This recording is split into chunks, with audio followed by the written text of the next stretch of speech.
ગાંધીધામથી રામજીભાઈ કરીને ભાઈ આવ્યા અને 1.5 મહિના પહેલા મને ફોને આવેલો. આ જો શ્રદ્ધા કેવી છે એની વાત કરું. સત્ય ઘટના. જો એ વ્યક્તિ એના દીકરાને લઈને આવ્યા હતા, 9 વર્ષનો દીકરો, અને 20 વર્ષથી બાપુ એ પૂનમ ભરે ભગુડા. કોઈ પૂનમ બાકી ન હોય. એ માણા પેલા ખટારામાં આવતો, પછી બાઇક લઈને આવતો, હવે ફોર્ચ્યુનર લઈને આવે, પણ પૂનમ નથી પાડી એને. આ નરું સત્ય. અને આ દીકરો પણ માતાજીની કૃપાથી. અને બાપુ બન્યું એવું, એ દીકરો 1.5 મહિના પહેલા આ જે બાળકોની બીમારી આવી, કંઈક લાગી ગઈ અને છોકરાને ચક્કર આવ્યા, પડી ગયો, હોસ્પિટલ લઈ ગયા ભુજની, અને ડોક્ટરે ડેથ જાહેર કરી. એકનો એક દીકરો સાહેબ બીજા ડોક્ટર પાસે લઈ ગયા, જોયું 3 ડોક્ટર બદલાય, 3 જગ્યાએ લઈ ગયા.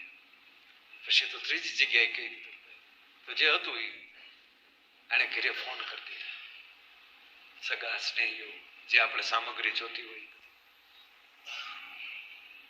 છોકરાની માનો ફોન આવ્યો, હું આવું હોસ્પિટલ, એ પહેલા તમે એને અહીંયા લઈને નીકળતા. ભગુડાના હવનના, ભોગલમાના હવનની ભસ્મ બાપુ એની ઘરે હતી. ભાઈ ભસ્મ લઈને આવીને ભસ્મ ખોળી અને કીધું કે એમાં 20 પૂનમ ભરી તમે જગતને મોઢું હું દેખાડશું. એમ કરીને જે દીકરાએ 1.5 કલાક પહેલા સાહેબ દેહ છોડી દીધો, એના મોઢામાં ભસ્મ મૂકી દીકરો બેઠો થયો છે.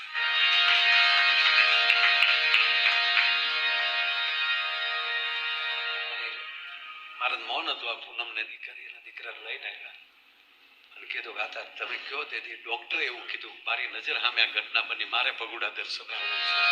તમે કહો તેથી એને કઈ જે પૂનમે કહ્યું એ પૂનમે લઈને લેતા આવીએ. કહેવાનો મતલબ આ છે કે જ્યાં સંપૂર્ણ ભરોસો, જ્યાં બધું જ્ઞાન અને વિજ્ઞાન બધું પૂરું થઈ જાય ને, ત્યારે ભરોસો જ્ઞાન ને વિજ્ઞાન ને બેને સાબિત કરીને દેખાડે. કાલ્યું આ જ્ઞાને છે ને આ વિજ્ઞાને છે. કહેવાનો અર્થ કે આ બધા શ્રદ્ધાના ઠેકાણા છે. તમે કલ્પના તો કરો યાર કે ગધેય કોમના એક જગદંબા એક માં ઈ ટેલ કરે ચલાળાને, અને અંદર એવી ગાંઠ વાળી લે કે દીકરો થાય તો મારે તને અર્પણ કરવો છે. અને એને મુસ્લિમ ગધેય સમાજના માડીને સાહેબ સંકલ્પ કરે કે અમારે સંતાન નથી, જો દીકરો થાય તો ચલાળા ગાદીએ ધરી દેશો. અને એને દીકરો થયો, દીકરો અર્પણ કર્યો. માં પણ ત્યાં ટેલ ચાલુ રાખી. અને સાહેબ 12 વર્ષ સુધી ચલાળાની ગાયોના વાહિંદા કર્યા. અને એ વાહિંદા કરતા કરતા માથામાં કાળું પડી ગયું અને જીવાત ઝીણી ઝીણી પડી ગઈ. અને એ જીવાત હેઠી પડી જાય તો એ લઈને માથા મૂકી દે. ના ના ના, આપણે આશરે હોય અને મરવા થોડું દેવાય બાપા. આવી સંપૂર્ણ શ્રદ્ધા. એથી દાન મહારાજે કે ધન્ય બીગડા તને, ધન્ય બીગડા એ બાપ, તને હવે એટલી ગાયો આપું. અને આમાલી જે આ ગાય છે, આ બહેને ત્યાં તારું સતની ધાર થાપજે. એ ગાયો ન્યાલી હાલતી થઈ અને એક ગાય બેઠી. હાલનું આપણું સતાધારી ગીગડો પીર બીજો કોઈ નહીં. ભલા મારો કહેવાનો સૂર એ છે કે આ સમન્વય આવો ક્યાં તમને જોવા મળે વિશ્વમાં. એ ભરોસાથી હાલતો એ આ રામેશ્વર આપા ગીગાની જગ્યાના મહંત અહીંયા ગોવિંદ બાપુ અહીંયા હાજર હોય. એ પરંપરા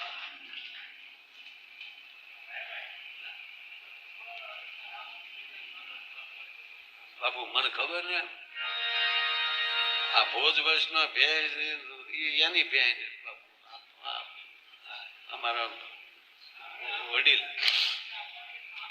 મારું કોણ બાપુ, મને કોઈને એમ લાગે કે એના એના પગ ધોવે એટલે હું પછી રામ બાપુ એ ત્યાં બાપુ મહંત બનતી વખતે કીધું ત્યાં તમારે ક્યાંક પુરાવો આપવો પડે. જેમ સુધરવાનની ઘોડે કડામાં પીડ્યા હતા સાહેબ ત્યાં કે મૂકો તેલની કડા, હોહરવો ભજન ગાતો ગાતો નીકળી જાવ તો માનજો ખતાદારનો ટેલિયો જોવે.